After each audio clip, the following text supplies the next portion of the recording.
clear aligner from Smart Direct Club. It takes teeth like these and transforms them in...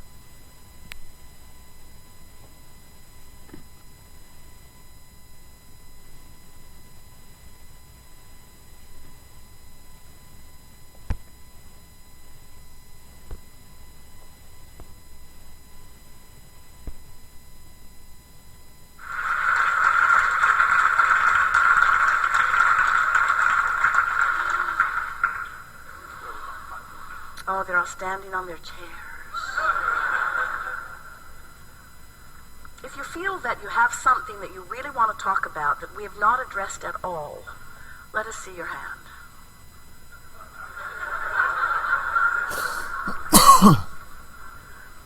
If you feel that there's something that you really want to talk about that we have not addressed at all, that you feel that you are in vibrational proximity of, and it will only take a very small amount of time to bring you into alignment with it.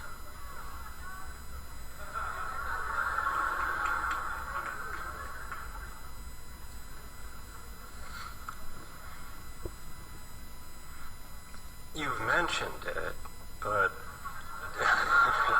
now the question I have is appreciation. You've used the word a lot, and other people have used it. But what is it really? Because I did read the definition, and it was something about to see the nature of or to increase the value of. And I use appreciation a lot to turn downstream. And I just wondered if you would expand on that. Well, we're glad you looked it up in the very literal sense, because to increase the value of is so inherent in what we're talking about also. Now think about the contrast that you live and the asking that you're offering and the stream that's moving. And then think about reaching for thoughts that feel better and thoughts that feel better until you truly come into a vibration of appreciation. And for sake of comparison, we would say the vibration of true love, that feeling of being in love, that feeling that you have sometimes when you see someone and you just feel like you're moving through one another, the feeling that you have when you are looking at the innocence of a child and feeling the beauty and power of that child. In other words, love and appreciation are identical vibrations. It's the vibration of alignment with who you are. It's the absence of resistance. It's the absence of doubt and fear. It's the absence of self-denial or hatred to others. It's the absence of everything that feels bad and the presence of everything that feels good. And as you focus yourself more and more downstream until you get in the vicinity of that love and appreciation, it just calls you to it in a very powerful way. Conversely, let's talk about the difference between, let's say, gratitude and appreciation. Many people use them interchangeably, but we don't feel the same vibrational essence in them at all. Because when you feel gratitude, often you are looking at a struggle that you've overcome and feeling grateful, in other words, happy that you're still not in the struggle, but you are still messing with that vibration just a little bit in that, you see. In other words, the difference between inspiration, which is being called to who you are, and motivation, which is trying to make yourself go somewhere, that's a similar difference, you see. And so appreciation is that tuned in, tapped in, turned on. Appreciation is vibrational alignment with who I have become. The state of appreciation is me being in sync with the whole of that which I am. Being in a state of appreciation is seeing whatever I'm looking at through the eyes of Source. And when you are in that state of appreciation, you could walk down a crowded street with all kinds of things that a lot of other people find reason to criticize or even worry about, and you would not have access to them because your vibration of appreciation is picking out for you things of a different vibrational nature.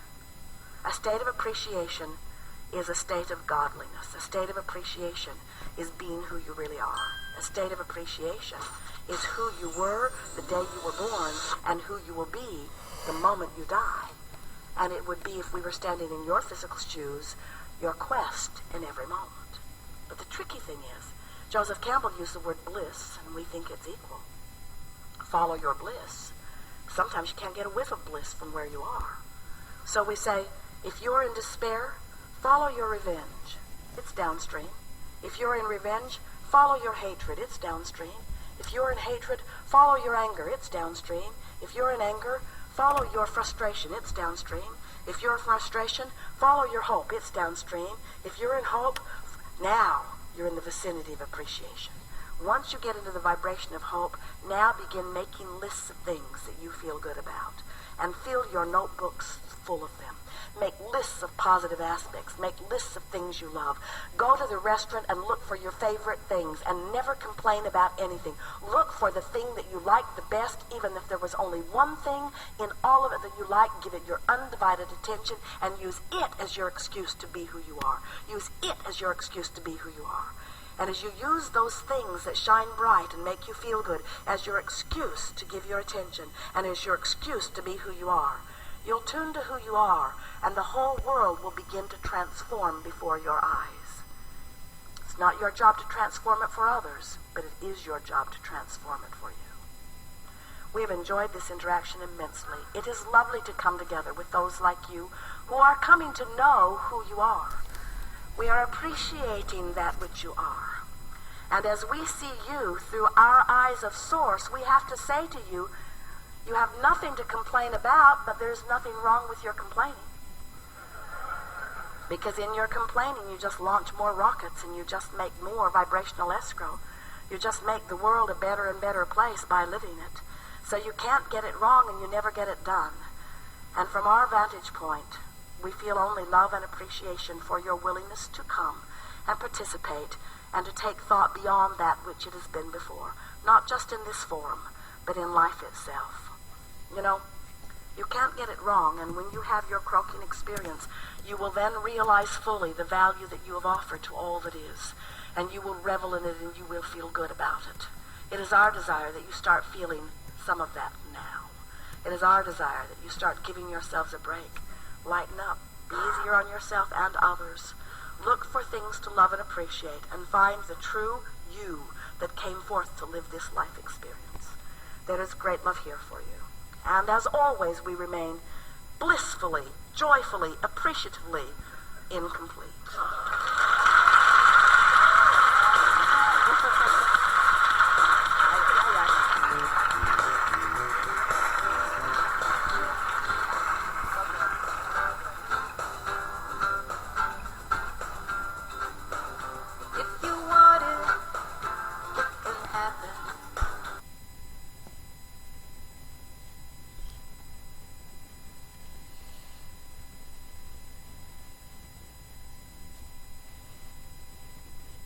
What is the time? Do we have time to get that man down here? All the way to the back, yes. Come quickly.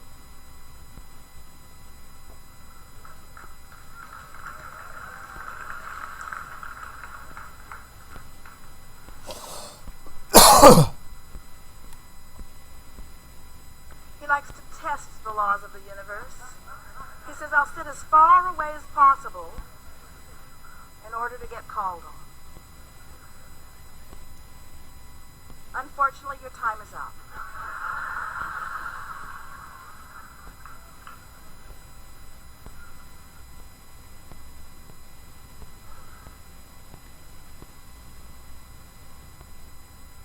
Good morning, Abraham. It's a pleasure to inquire and share with you again.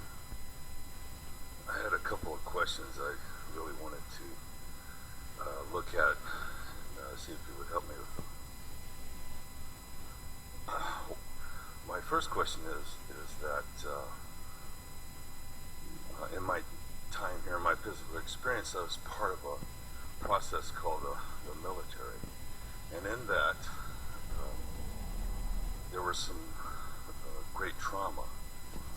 And also in that, for me, there was the taking of others' lives. And so I know, I'm not responsible for that. And I guess my question is, that's all gone. I just let that go. I don't involve myself with it, but in my memory, it's there, and and it comes and goes sometimes, and I'm not really sure about how to handle that, what to do with that. Well, the reason that anything keeps coming forward in your mind is one of two reasons. Either it was enormously traumatizing when it happened, or you've been thinking about it and thinking about it and thinking about it and thinking about it and thinking about it. In other words, a child's relationship with a train, he may see a train maybe once or twice in his lifetime, let's say, but if the train ran over his toe and chopped it off, he would have a different relationship with the train than many children would have with trains. In other words, when something traumatic happens, the impact of it causes a vibrational response that then makes it continue to come and come and come and come and come. So we want to say to you, we don't want to use the word responsibility, but we're going to reflect it back to you since you used it relative to your own experience.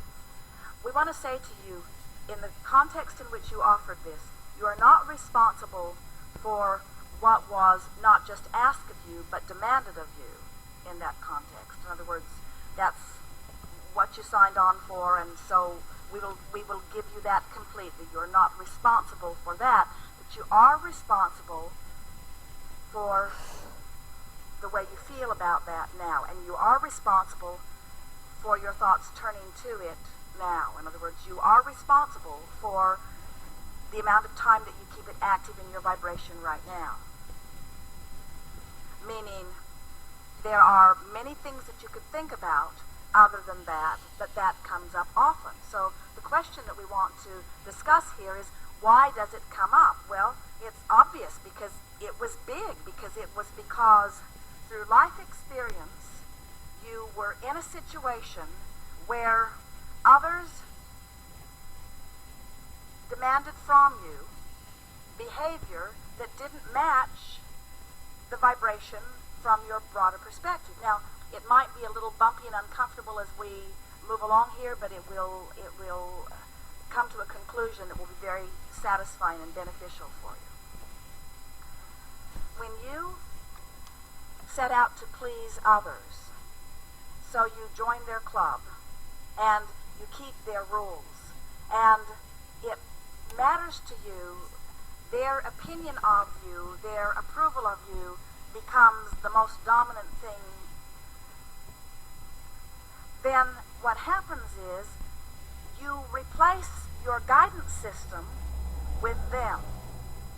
But the tricky thing is, no one else can really replace that.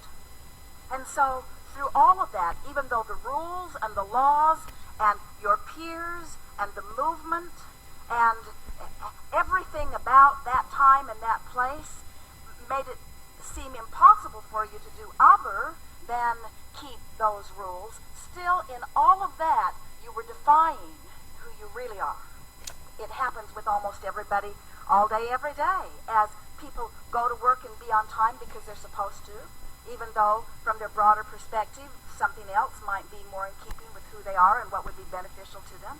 People do all kinds of things all day, every day, but the subject that we're talking about is letting society or anyone dictate to me what my behavior should be in a given moment in time.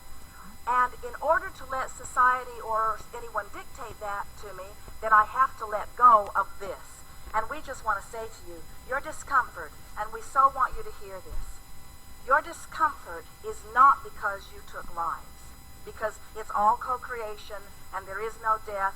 Everything is a mutual co-creation, every bit of it, no matter what. And we know, they say, what about the babies? What about the women and children? Every bit of everything is co-creation, and everybody creates their own reality. So let that go if you can. But you're not suffering because you were mandated to take the lives of other people. You're suffering because you followed guidance other than the guidance that was coming forth from within. It's like sometimes somebody will say, my husband died, or my lover died, or my child died, or someone important to me died, and I'm suffering terribly as a result of it.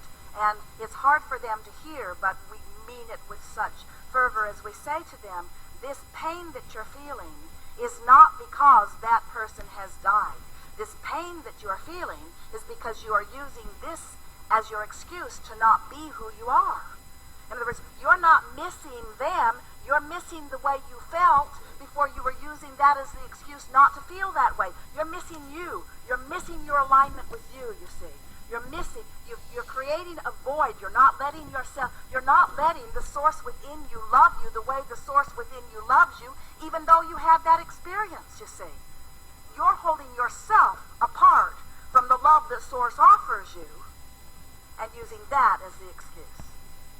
So stop it. Thank you. I heard the beeper, and I have one quick question. Ever since I was young, I had this fantastic and amazing association with the bees.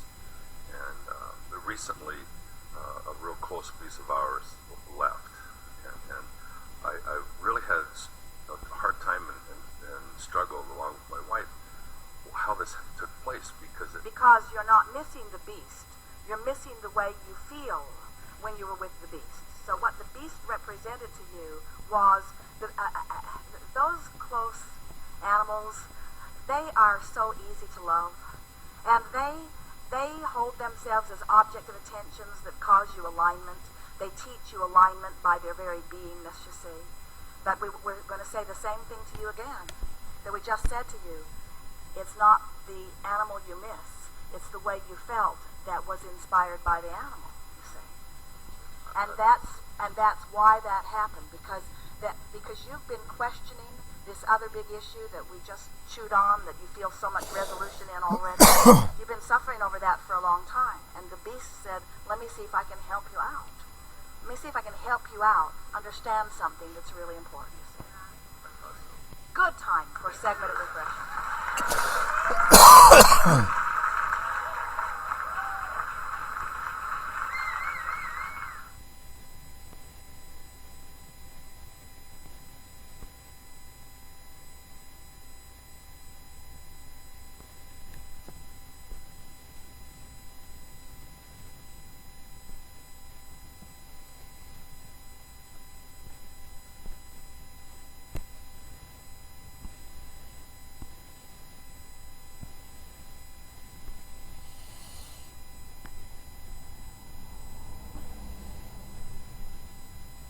So are you patient about the desire that is not manifested?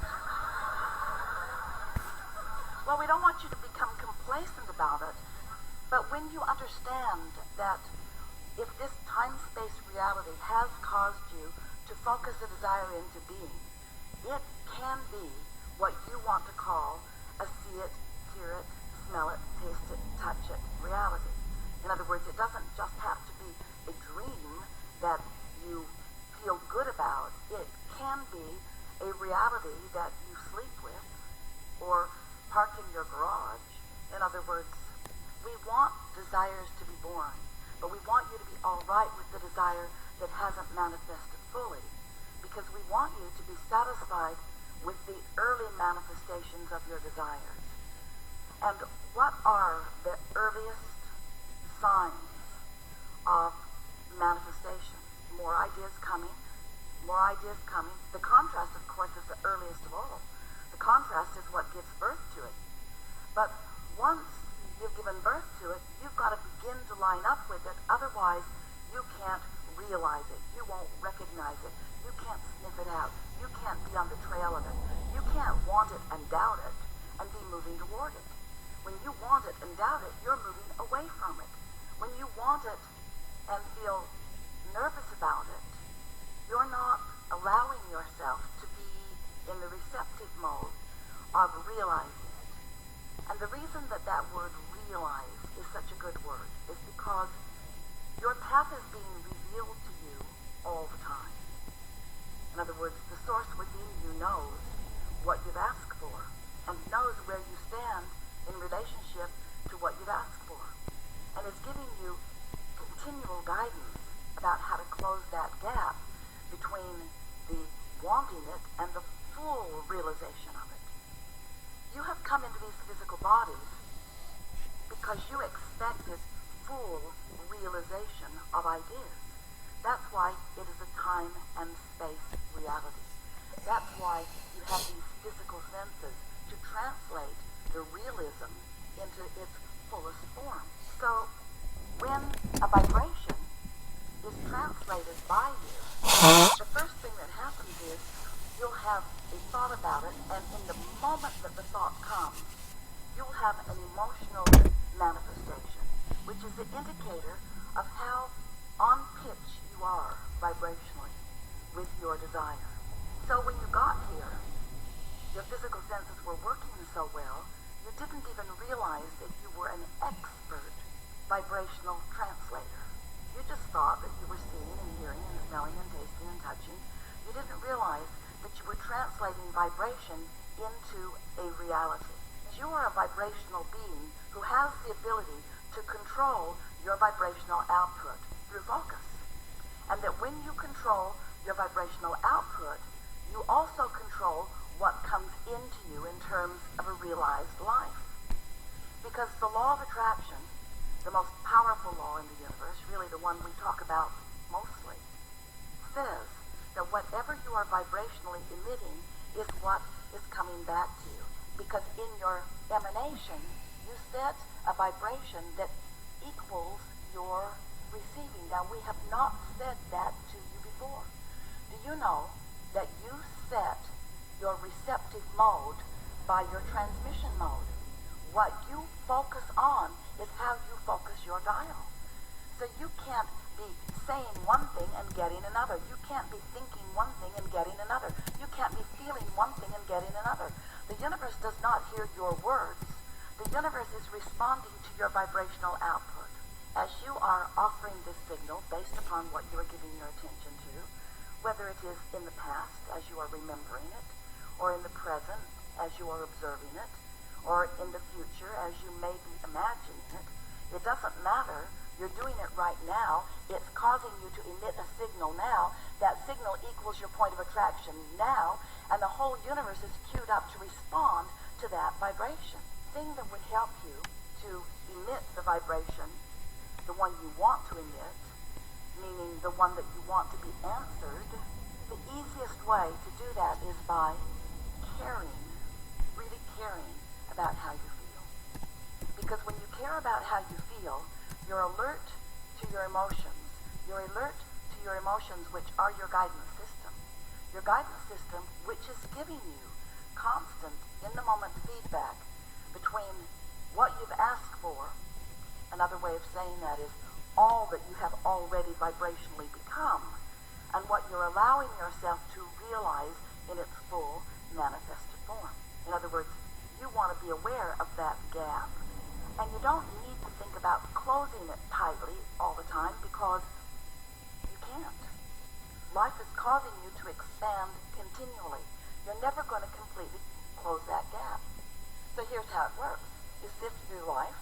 You know what you don't want, which causes you to know what you do want. You emit a signal about it, and vibrationally speaking, you become an integrated being with that new desire that you have discovered.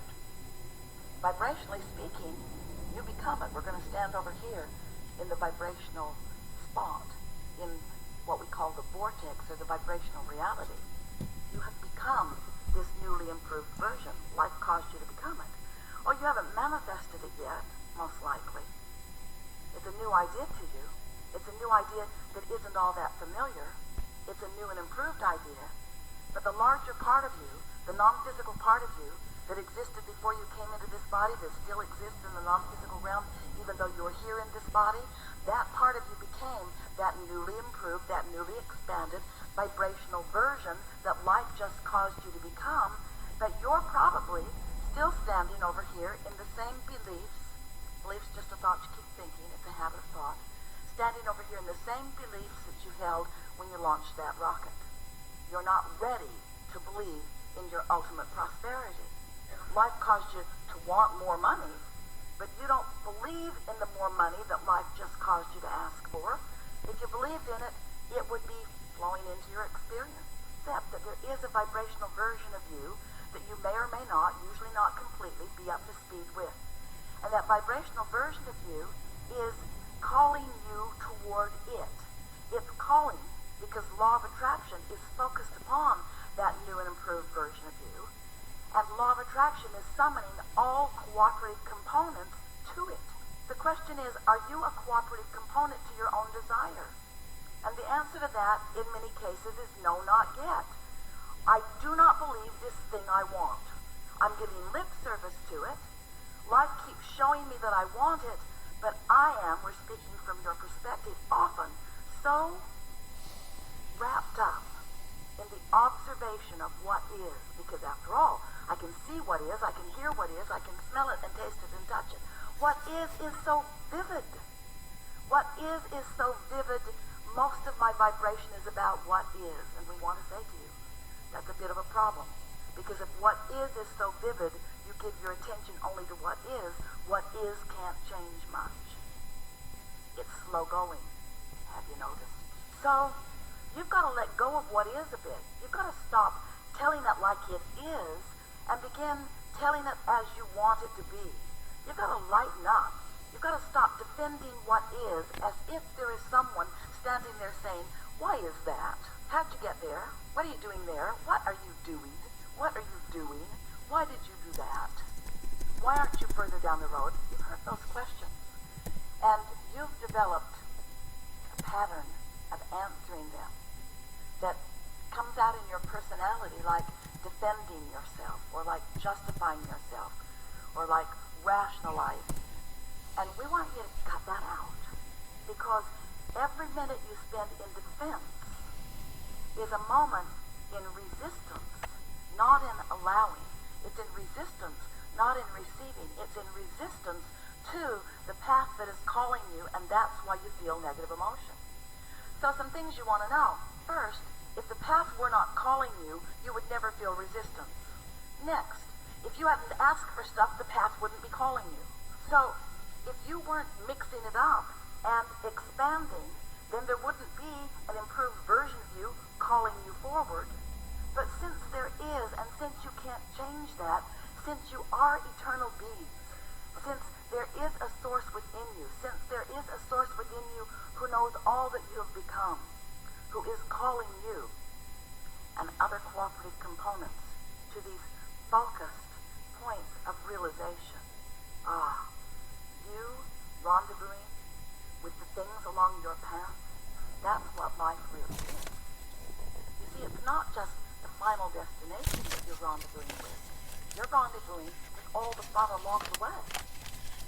You get to rendezvous with the new ideas. You get to rendezvous with the new and improved version. You get to rendezvous with the others who are ready to play with you. That's what you signed up for. That's what you wanted. That's what you said you were about.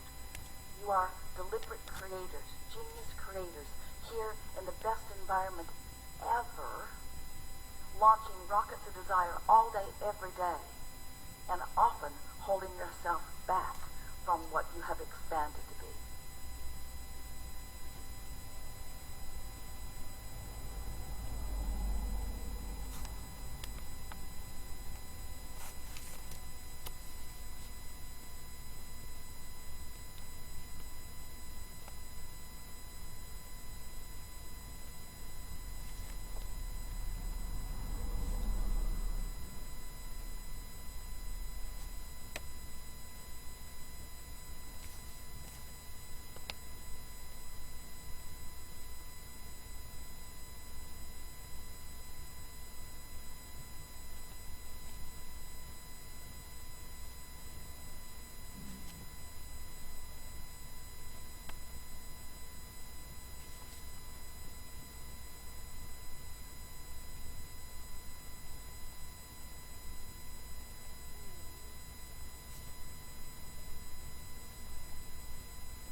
feels better to believe, doesn't it? Feel better to believe? It feels way better to believe than not to believe. It feels way better to believe in what you want. You believe in cancer and addiction and weighing too much. You believe in so many things. Why not be pickier about what you choose to believe in? Rather than letting the truth of it or the realness of it or the reality of it be the criteria that causes you to focus upon it and believe it, why not let it be how it feels? Hi, Esther. Hi, Abram. We look so much the same.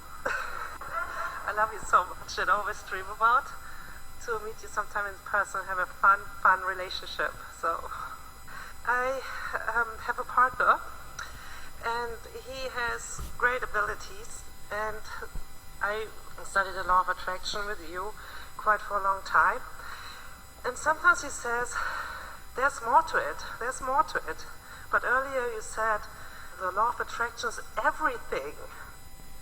Well, the law of attraction is the basis through which never-ending things will come. Okay. But is he saying that there's more to the understanding? Yes, there is. Just this week, Esther understood firsthand the difference in the way it feels to do a focus wheel and the difference in the way it feels to break loose of the resistance of trying to clean something up and go into a dream that has no resistance and soaring.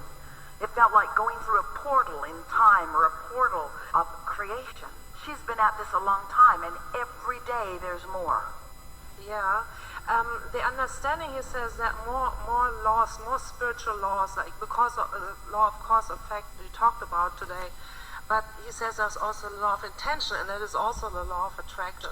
When we first began, we defined 3 laws. The law of attraction, the law of deliberate intention, or the law of deliberate creation, and the law of allowing.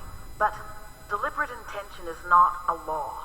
It is an activity. It is a focus. It is a tool. The art of allowing is not a law. It's an accomplishment of a vibration.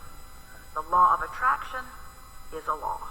And while there are other laws, like the laws of inertia and the laws of gravity and the laws of physics, there are lots of laws which just means they are consistent. When we talk about a law, we mean it's consistent. And no matter how you come at it, it will continue to stand.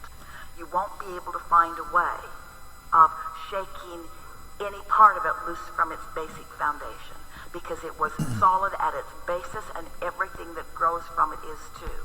You know what causes something to be a law? Enough have bounced it into enough vortices, and enough non-physical energy have focused upon it that it remains consistent throughout all time and eternity. Okay, so I'm on the right path. I'm going to continue. Well, what your partner is talking about is there is the law, and then there is understanding of the law. There's the law, and then there's the deliberate application of the law. That's why we talk unendingly about making the association between what you're thinking and feeling and what's manifesting. And when you start making that association, then you get it. Then you finally understand why every single thing comes to you. And then you finally understand why every single thing comes to everyone else. Esther's wondering, why am I having these experiences with my new house? Well, part of it is because of expectation of troubles with the new house. Part of it is because she's a teacher, and the man who is the main contractor was not the main contractor when she first started the house, but that main contractor went to work somewhere else, and so someone who is not quite prepared became her contractor.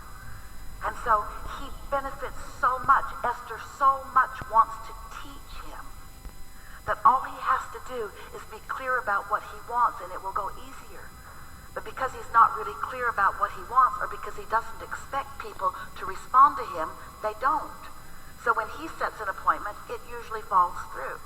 When he asks a subcontractor to do something, they usually don't come. And so Esther's wanting to show him that if you're clear about what you want, they will come.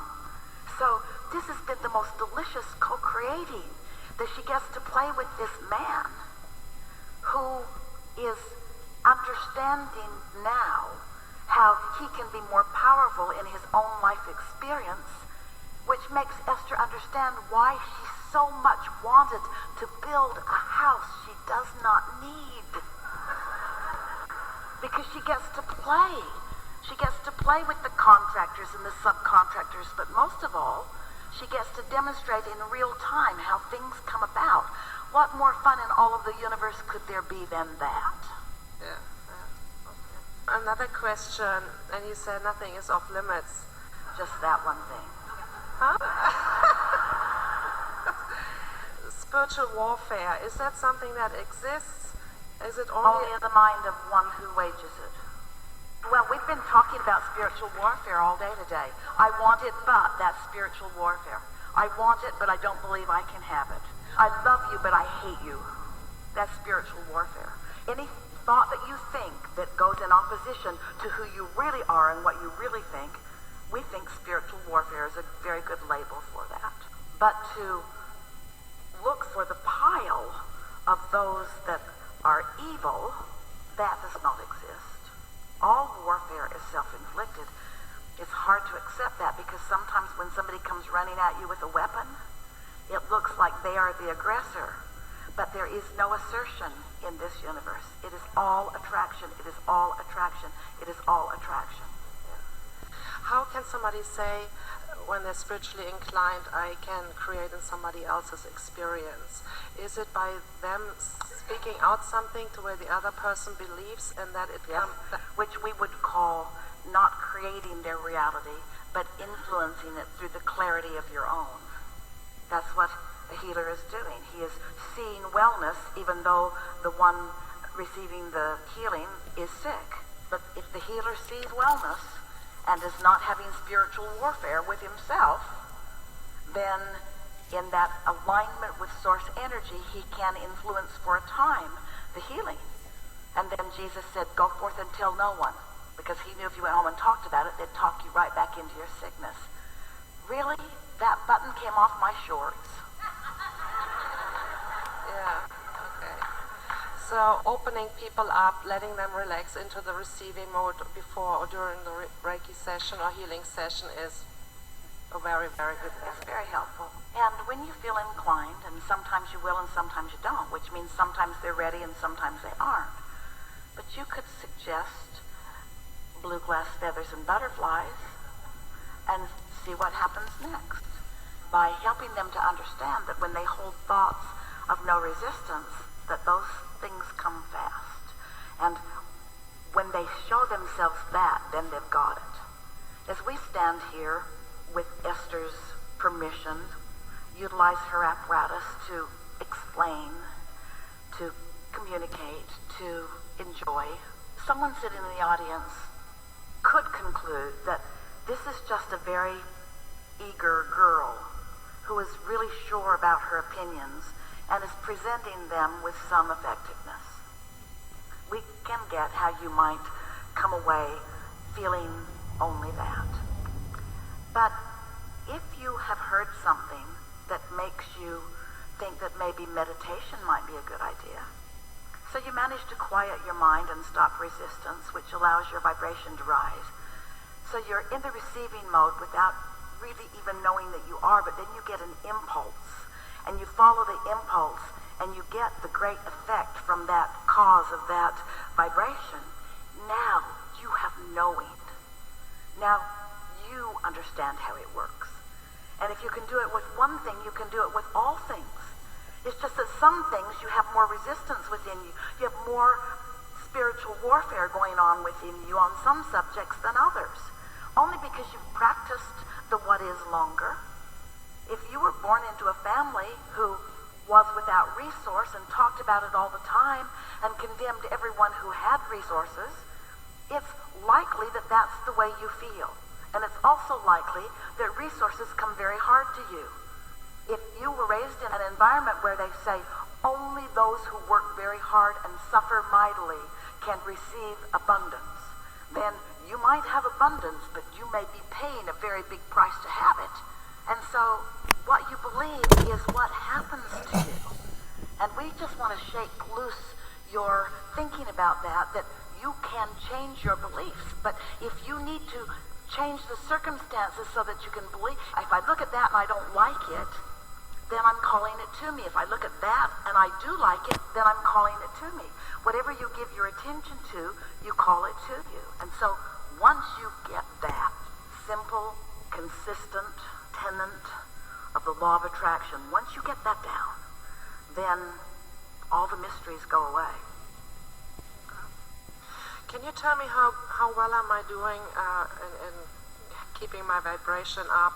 Sometimes I feel good. So often when I'm alone, I feel really the best.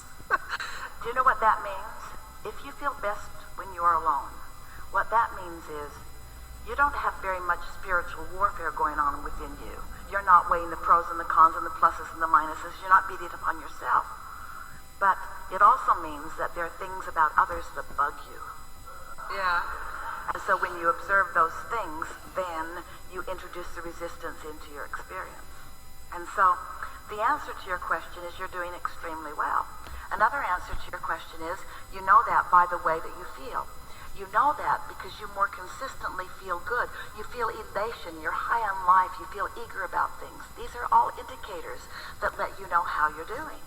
But another answer is you're not always feeling like that, which means another answer, your guidance system is working, which means that's just the way you want it.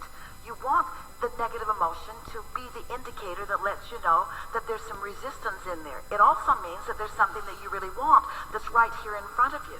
If you have a little negative emotion, that just means that there's something that you want, sort of, that you're contradicting. If you have strong negative emotion, that means there's something that you really, really want that you are really in opposition to. We know that you know the answer. We're happy to give you our perspective of your vibration. You are glowing.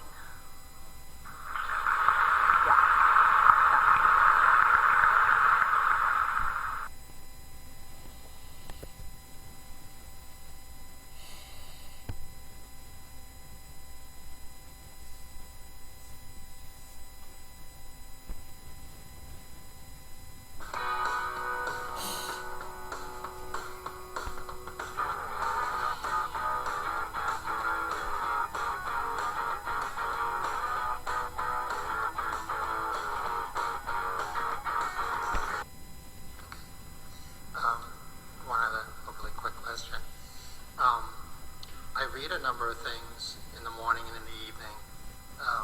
One of those things, as you mentioned earlier, is I forget how it goes, but the thing that today I want to do, I want to look for the things that I desire, or however you put that. And I have these little 3x5 cards that I read. I also play the lottery, and my question is, I look with that in mind, if I'm thinking of, how do I put it? All right, so I play the lottery, and I think about winning, and then I think about my numbers, and I'm wondering, some of the things that I'm hearing and reading are almost like concentrating too much on it. Well, it isn't, you can't concentrate too much. You can just concentrate in a contradictory manner. And there is something that goes on that falls in the category of trying too hard that says, the things I really want, I need to think about more because they're harder. But in the feeling that they're harder, there's a contradiction of energy, and so they are harder. That's why things that you don't care about so much come more easily, and the things you really care about come more slowly. It's not because the things you really care about are harder to do, it's that you think they're harder to do. It's as easy to create a castle as a button. Really, it is. If you're focused upon it and not offering a vibration that contradicts it.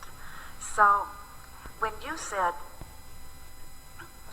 let us just give you the reading on the vibration that you offered here, and even a little tittering in the crowd about it.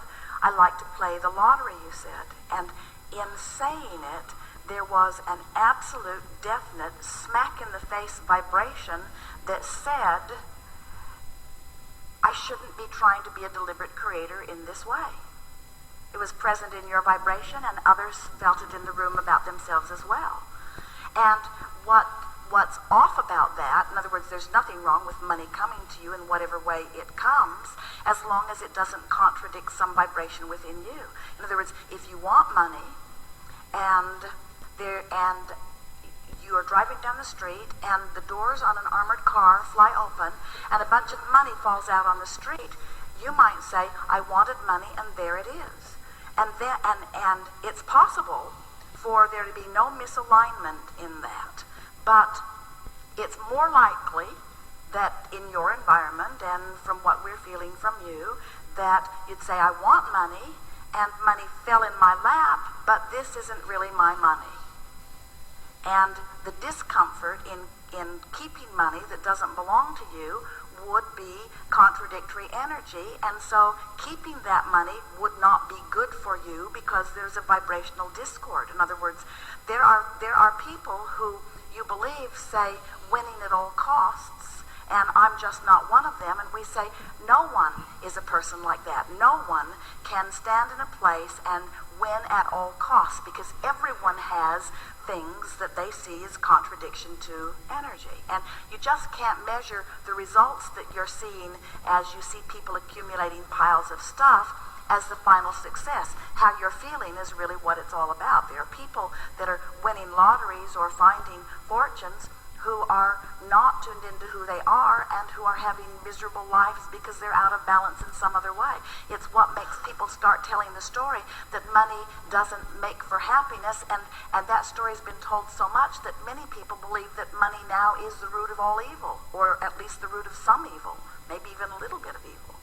And so what we are suggesting to you is you've just got to sort out how you feel. We would never say to you that winning the lottery is unlikely or illogical or improper. In other words, the lottery is the lottery, and there are people who win money with the lottery. And if your vibration is simple and pure about the lottery and you don't have a contradictory vibration about it, then you could very well be one who's inspired to the ticket that would give you a big win. It's all up to what's going on in your vibration.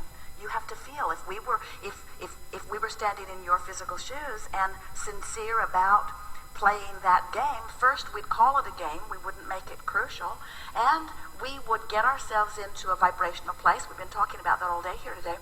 Find alignment and then act. Find alignment and then act. So if you say things like, "Somebody has to win. It might as well be me," and it would be a fun way for me to move forward financially. But if you say something, there are a lot of things that you might say that could get you out of whack, like, I'm going to prove to the people who doubt that law of attraction is real by winning the lottery. That's off in your vibration. In other words, that sets up something, or I'm going to make up for all of the struggle that I lived all of my life by winning the lottery. No, you're not, because you just introduced all of the struggle to the vibration. In other words, you have to have a pure vibration before there's not something that stands in the way of it, you see. And so... Well, I do feel that I have that pure thought because I kind of put it off on the side. In other words, I don't cut. I basically know I'm going to win. But I just kind of let it... I actually do it like it's a subscription in the mail, so I don't have to look at the numbers. And the thing that got me curious about this was the other day somebody won a big amount, and they were watching the numbers come up, and I never do that. Well, that's why we're saying there's no right or wrong to it. It's how the individual action affects the individual vibration. And you just have to figure out by the way you feel how your individual action affects your individual vibration. That people keep wanting somebody to write a book that says this is the diet, or this is the lottery winning method, or this is the solution to whatever. And there are too many variables for there to be such a book. It's an inside job. But these things are always true. Your life has caused you to ask. And Source is lining up avenues for you. Do you know every request that you've put over there? Well, let's say the central request. Begin again. All day, every day, you're asking. And these requests are coalescing into increasingly amended desires. And the broader part of you is standing as the liver culminator of all of those. And so those vibrational, let's call them vortexes, on a myriad of subjects have already been established. And law of attraction is swirling, so circumstances and events are already being lined up. And let's say that out of this myriad of desires that you've set forth, that you have 20, just for fun, 20 major topics that you're working on. 2 or 3 of them might be different relationships with different people. Some of them might be portfolio related in terms of finances. Some of them might be your enterprise or your business. In other words, let's say you've got 20 topics that are swirling there. So law of attraction is causing a coalescing, a bringing together of circumstances and events for all 20 of those major subcategories of creation. Every one of them has lined up right now, ready to pop for you, 20, 30, 40, 50 viable avenues of motion forward. Sometimes people say, well, I feel like I went to the dock and my ship had sailed. And we say, no problem, there's another and another and another and another and another and another and another and another and another. So if you hear us and accept that there is another and another and another and another, and you accept the winning of the lottery might be one,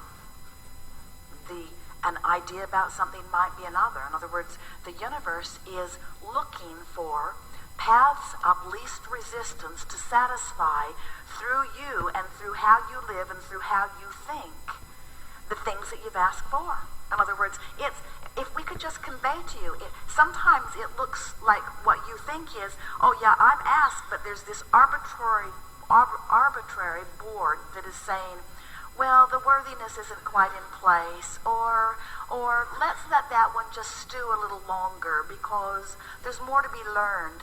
Nothing like that is going on. When you put it over there, all forces are moving systematically and consistently toward giving you the results that you're looking for, and to the degree that you allow through your path of most allowance or through your path of least resistance, it unfolds. You see what we're getting at? So can you feel that it is working out for you? And then play what other games you want to play. And if we were standing in your physical shoes, and this is really what we were telling our goal-setting friend earlier, we would be less intense about what we're trying to make happen, because the intensity about what you're trying to make happen is the reason for the majority of your resistant vibration. An attitude of, I will succeed, instead of, it's natural that things come to me. Feel the difference. I'm going to make it happen because I'm going to prove my worthiness because I know I am worthy. Or the universe knows what I want. It's all queued up and it's just a matter of right timing. And the universe knows even better than I do the details of what would be the best unfolding for me, you see. And when you get into that place, then it's just fun to watch the drama unfold. It's fun. The attitude that you want to have is, ooh, what's next? Let's see. In what way is the universe going to surprise and delight me with the path toward all that I've been asking for? And can't you honestly say, I don't even remember everything I put in there. I don't even remember, because some of the stuff I put in there in the middle of stuff I really didn't want. I'm not even actually sure what's in there, but you can be sure it's all good, and you can be sure you're really going to like it when it unfolds, and you can be sure it will unfold, and you can be sure Source is on it, and you can be sure nobody else is going to sweep in and snatch it away, and you can be sure it's there for you, and you can be sure you created it, and you can be sure it's on its way to you. The only thing that is questionable is how long is it going to take you to line up with it, and the answer to that is it doesn't really matter. If you're having it, that's why we want you to be patiently and eagerly optimistic, you see. So we would play the lottery for the fun of it, period. We would say, this is fun, and I like to get impulses, and when I get an impulse, I like to write it down and see if it plays out, and I like to see how things come. Play a game while you're in traffic. Are any of you ever in traffic? Play a game. Hold a birth date in your mind, or fixate on something every day before you get into traffic. Find something to think about that has something to do with letters and numbers, and then get into traffic and watch how quickly the universe will bring to you those numbers. You're just going to thrill at how it all winds up all around you. It's uncanny, because the probability of satisfying what's active in your vibration, especially if it's a silly game that you don't really care that much about, is 100%. The universe will show you its response to your non-resistant thought again and again and again. And when you convince yourself that the universe is responding, then you can be inspired. So here's the question that we have for you about winning the lottery. So you've been hearing us talking. We know it is becoming so redundant that you could almost gag. Your source energy, you come forth, you mix it up, you throw stuff over there into your vibrational escrow, and now your work is to move in the direction of it. And so are you getting the sense that this vibrational reality is swirling, is real, and is calling you to it? Yes? So that means in the subject of winning the lottery, if my goal is to win the lottery, that means it's in there, yes? So if it's in there, that means the circumstances are already being drawn, yes? So that means the probability of the lining up of the choosing of the numbers is already set into motion, yes? So if all of that is set into motion, and my goal is to get in the vortex, then what's going to happen when I get in there? The numbers are going to occur to me, yes? Now there's a difference, so think about what we're talking about here. Are you going to dictate what numbers are called? No. Universal forces are going to line up the numbers. You're going to get in there where you can see them. You see? That's the way you go about it. In other words, you chill out and get in there, and when a vision of numbers comes to you, buy a ticket.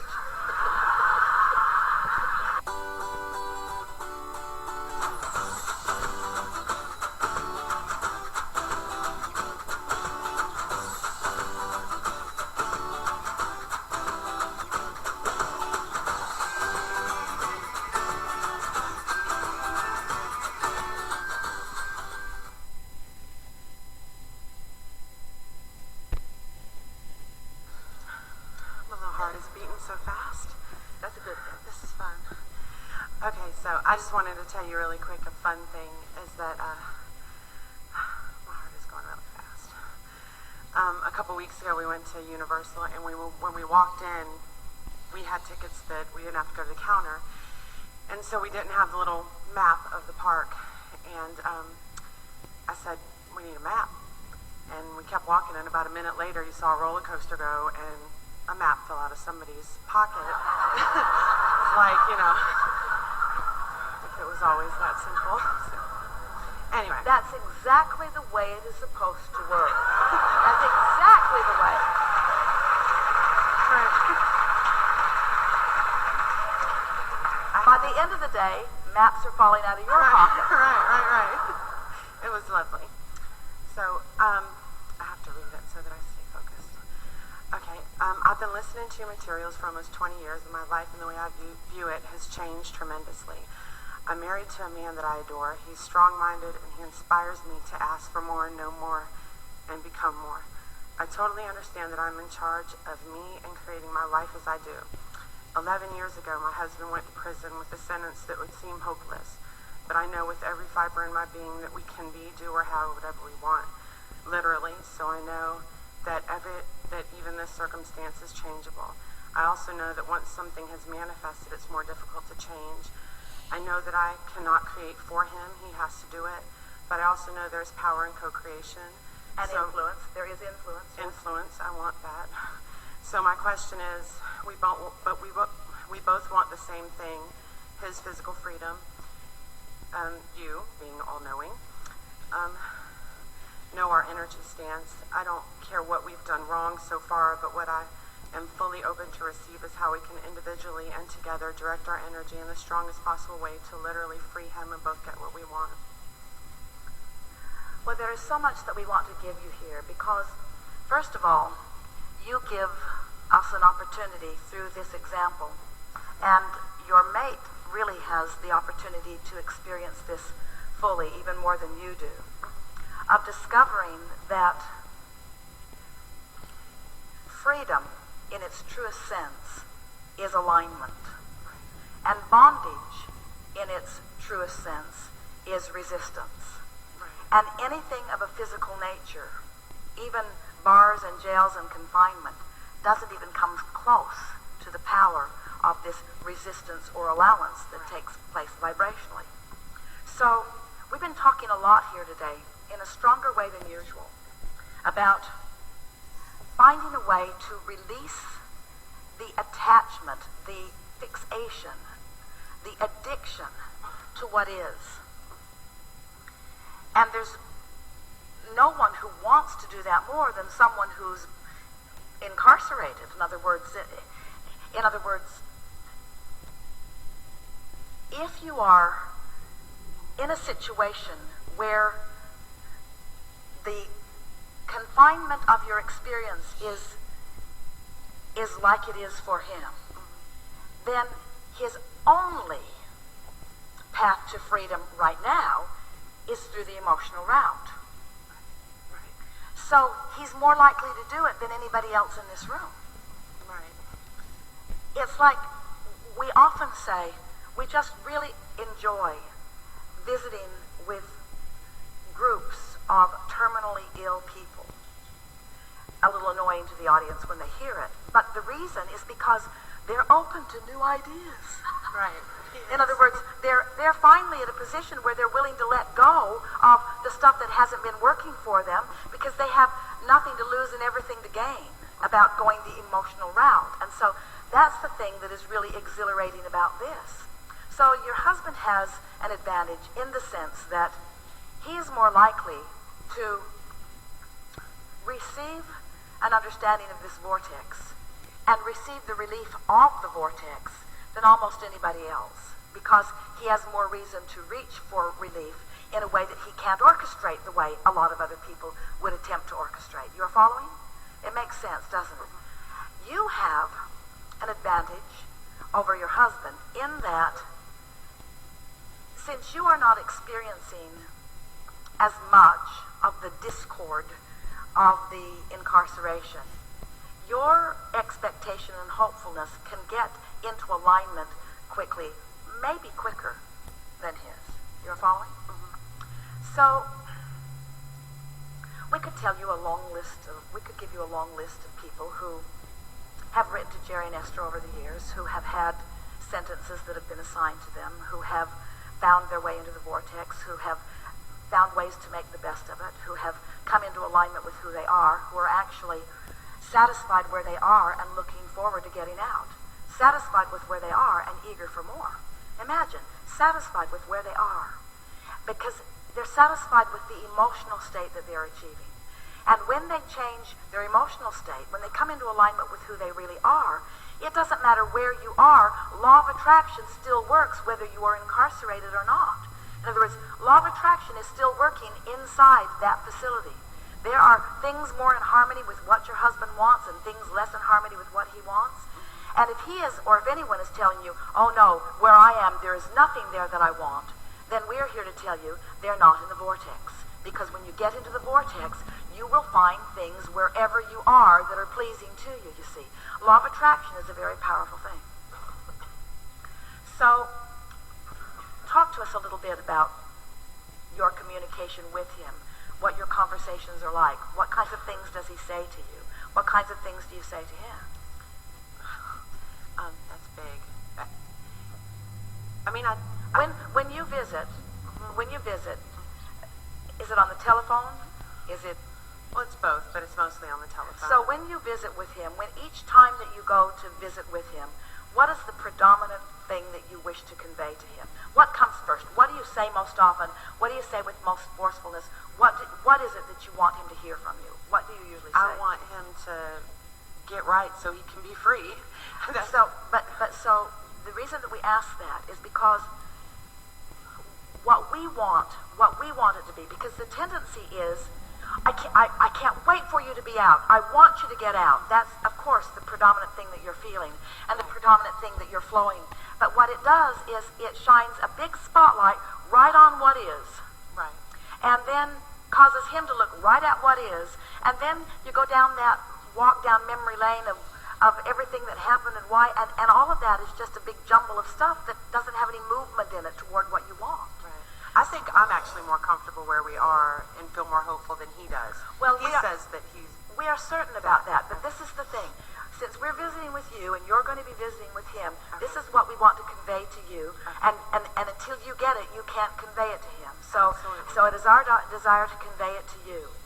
When you visit with him, the predominant thing, because we've talked about this all day here today, you can't feel the absence of what you want so keenly and be moving toward it. In other words, it's just going to play out the way the sentence is written, if that's the case, because nothing's changing vibrationally. In other words, when what you feel is predominantly utter and complete absence and agony over the absence of something that you want so much, there's no movement in that. So, and yet it feels like what you should say, because you don't want to say, "Hey, honey, I'm having a fabulous time. Wish you were here." You don't want to say, "Oh gosh, I forgot you were in there. I hardly ever even think about you anymore." And yet that's where we want you to be. We want you to be so full. We want you to be so full of where you're going that what is irrelevant. And as we said earlier, people thank us for our patience. We're not being patient about what's coming for the two of you, because it's already here as far as we are concerned. And that's what it has to be for you. So the words start out sort of specific and negative. I miss you. I hate it without you. I'm so longing for you. I miss you so much. I'm aching for you. So much injustice has taken place. This just isn't fair. I know who you really are. I know what a good person you are. I'll be here always. But it's pointed and poignant and specific and holding you right in the same energy. So now you got to get more general.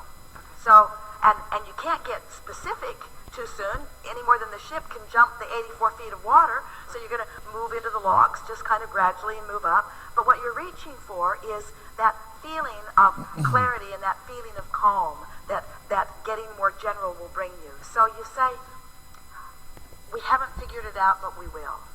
And I know it's going to get better whether you know it or not. And I'm feeling sure about this every day. And I know that sometimes you don't want to hear that from me because it seems like pie in the sky. But I just want to let you know that my relief is coming on stronger. I know that with the economic things that are taking place, that there's less reason for, now we're getting more specific, there's less reason to hold so many people that are unnecessarily being held just for the sake of making a point. Things are loosening up all over the place. I'm beginning to hear stories of sentences being reduced and people being released, and I can just feel it. I can feel it in my heart. I just know that things are getting better. I feel as close to you every day as if you were here, because in my heart of hearts you are here. You're here in my mind. You're here in my dreams. I'm even having occasional dreams that... Are you having occasional dreams yet? I do. I'm even having dreams. I'm even having dreams that you're free and that we're together. And so I know this is coming. Now, aren't you feeling a few shivers?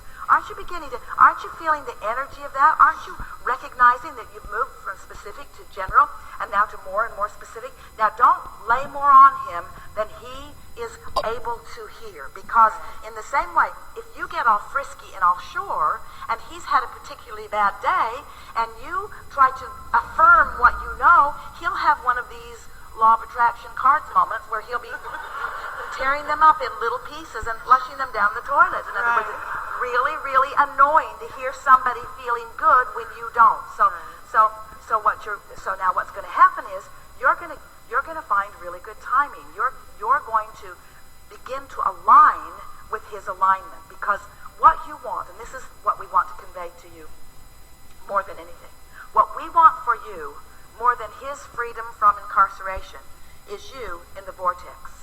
What we want for him more than his freedom from incarceration is him in the vortex. Because we know that when you're in the vortex, that life is all right. Life is good now. You can do something about that now. You can set yourself free today. You can set yourself free from his incarceration today. He can set himself vibrationally free from the incarceration today or tomorrow or the next day, and that's what your first and foremost work is about. We have to tell you, it would be easier to talk to everybody in this room if you were all in jail. It would be. It would be. It would be, because you would be more willing to do the only work you can do under those conditions, you see. And so, start finding the sweetness of it. Start feeling the edge lift up off of you. Start noticing the positive aspects that are erupting. Start feeling the power of your co-creation. Start recognizing what the two of you have collaboratively put into your vortex as a result of this experience. In other words, your relationship is bigger and stronger. Both of you are more.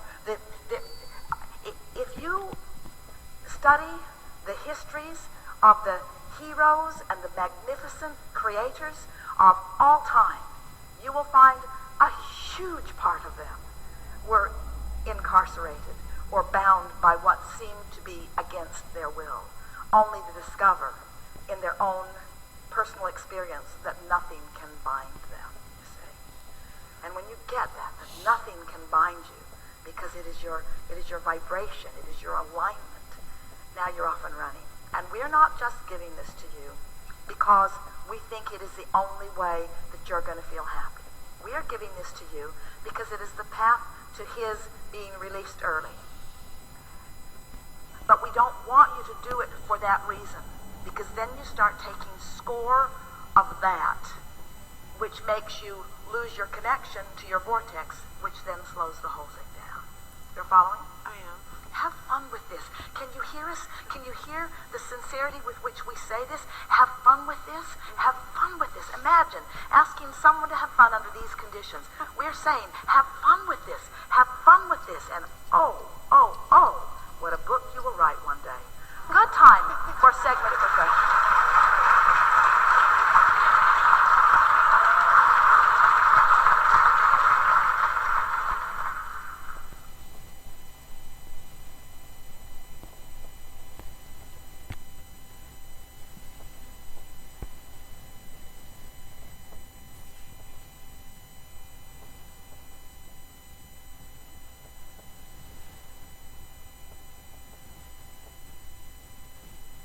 So how are you?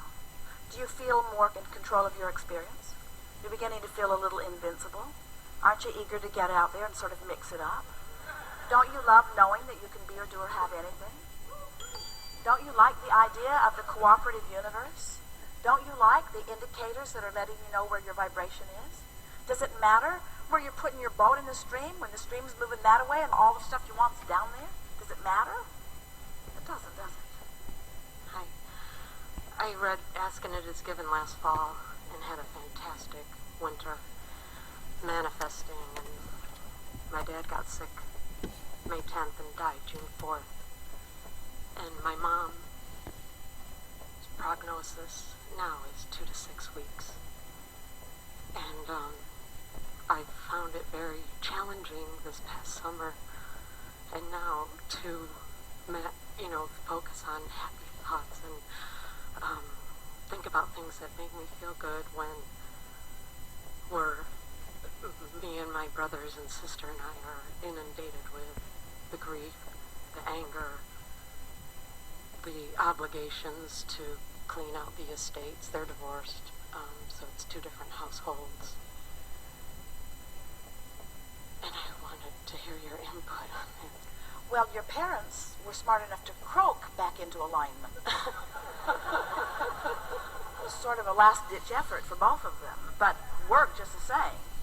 And since you're not going to croak anytime soon, we suggest you find a way to clean it up here. And we're going to give this to you in a way that you can really hear it. We'll give it to you softly and easily, but we so want all of you to hear this relative to the subject of the people that you care about making their transition. So there are 2 big points that we want you to hear, and when you do, you'll feel better. First, when someone that you care about goes away, whether it's a lover leaving or someone moving far away where you don't see them, or somebody having their what you call death transition, and you think you're missing them, you're not missing them. What you're missing is the alignment that you had before you were focused in this way. In other words, grief is not sadness that your father or mother died or are dying. Grief is the missing of who you are. Grief is the feeling of you vibrating over here when you're really vibrating over here. Grief is the feeling of separation. And we know it's easy to say, yes, but I feel this grief because of that. But we say, put a different because of it. Instead of saying, I feel this grief because of something I can't do anything about, I can't make my dad come back and I can't keep my mom from going. I feel this grief because I'm focused in a way that has me separated. You can do something about that, you see. So the grief you feel is always you not letting yourself be who you are. And we know you feel like that's plenty good reason, but we've got to say to you, there is no good reason ever to separate yourself from who you are. So that's the first thing we want to say to you. The next thing we want to say is that as you come to understand that you are source energy here in a physical body, and that which is non-physical is always aware of you, and as you remember that those people that you care about who are now cavorting with the non-physical likes of us have easy access to you, but you don't have easy access to them. In other words, you must be a vibrational match to where they now are. And there is such a tendency to say, I will feel better if I can change the conditions, but since I can't change the conditions, I won't feel good. And what you've got to say instead is, I can't change the conditions, but I do insist on feeling good in spite of the conditions, which means you have to care more about how you feel than how others around you feel. In other words, there are a lot of people that don't think you should be celebrating your parents' reemergence into pure positive energy. There are a lot of people who don't think that it's a wonderful thing that in one fell swoop they have let go of all resistance and they are now coming full into who all that they have lived has caused them to become. We think that is reason for celebration, not reason for grief, you see. So it's an interesting thing that someone can get themselves into a position where they release altogether and reemerge into non-physical, and then those that are watching could take it so utterly backwards. You've practiced the subject of death in such a negative way that you don't even know what it is. You don't realize that it's the beginning of pure alignment. You don't realize that it's coming into the fullness of who you are. You don't realize that it's getting all of your power back. If you knew how wonderful the death experience is, you wouldn't give it to those buggers you're so mad at. So long you've been equating death with something that is bad. That could kill you. That could kill you, they tell you. Oh, that could kill you. Oh, as if it's a terrible thing to die when there's no such thing as death, and it's not a terrible thing to reemerge into the fullness of who you are. You need a different label for death. You don't want to say, my father died. You want to say, my father released all of his resistance and came into the full alignment of who he is, and now is aware of me, and I have access to him in a closer, fuller way than ever before. Yeah, you hit it right on the nose, because my follow-up question was the idea, I'm not married and I don't have any children, and the idea of being alone, without my parents, was a scary thought to me. But I'm an adult. I shouldn't be afraid of it, After Esther's parents died, Esther started introducing them to people as, we're Jerry and Esther, we're both orphans. To try to make fun of that. In other words, that was a little levity that didn't go over very well. You're still sort of hung up on that death thing, aren't you? Here's the thing that we really want you to hear, and it's what we said before, but you couldn't hear it, but now you can. You're not afraid of being alone without your parents. Focusing the way you have has made you alone without your source. In other words, it's the diminishment of your connection with who you are that is this empty feeling, not the loss of your parents. You don't miss your parents, you miss the feeling of connection that often they provided. Ooh, that's big, isn't it? You don't miss your lover, you miss the feeling of connection that your lover sometimes helped you to make. You're not missing your parent that is dead or dying. You're missing the connection that you associate with security or with someone loving you. And we want to say to you, you'll never be separated from let's put it in a different way. The source within you will never stop focusing upon you and will never not be there for you. and will never cease to call you toward it.